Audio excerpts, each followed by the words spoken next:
सोलापूर न्यूजमध्ये आपले स्वागत आहे। सोलापूर जिल्ह्याच्या नूतन जिल्हाधिकारी पदावर श्री कार्तिकेयन यांनी आज अधिकृतपणे पदभार स्वीकारला आहे। यापूर्वी कार्यरत असलेले जिल्हाधिकारी कुमार आशीर्वाद यांची नाशिक येथे बदली करण्यात आली आहे।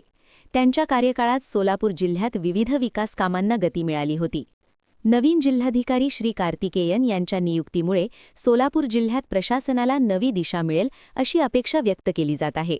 सोलापूरकर नागरिकांकडून नव्या जिल्हाधिकाऱ्यांकडून पाणी, रस्ते, आरोग्य व रोजगार या महत्त्वाच्या प्रश्नांवर विशेष लक्ष दिले जाईल अशी अपेक्षा आहे। तसेच शहर आणि ग्रामीण भागातील प्रलंबित कामे मार्गी लावून विकासाला चालना मिळेल अशी आशा नागरिक व्यक्त करत आहेत। बघत रहा महाराष्ट्राचा नंबर 1 चॅनल सोलापूर न्यूज।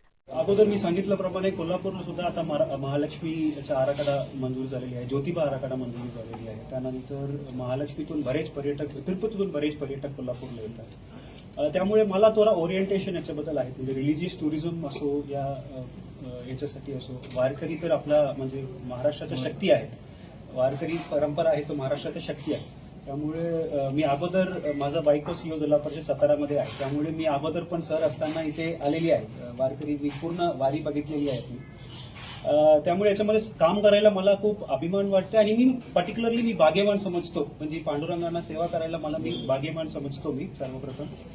त्यामुळे काम करायला याच्यामध्ये खूप स्कोप आहेत आणि सीएम सरांचा खूप प्रायोरिटी क्रमांक 1 वर हा विषय आहे। त्यामुळे मी नक्की ह्यावर मी पूर्ण लक्ष देऊन चांगल्या पद्धतीने मी काम करणार आणि मी जे काय आता मी शिकलेले आहेत कोल्हापूरमध्ये, तिरुपतीतून येणाऱ्या पर्यटकांमधून, ज्योतिबामधून, तो नक्की याच्यामध्ये मी इम्प्लिमेंट करणार।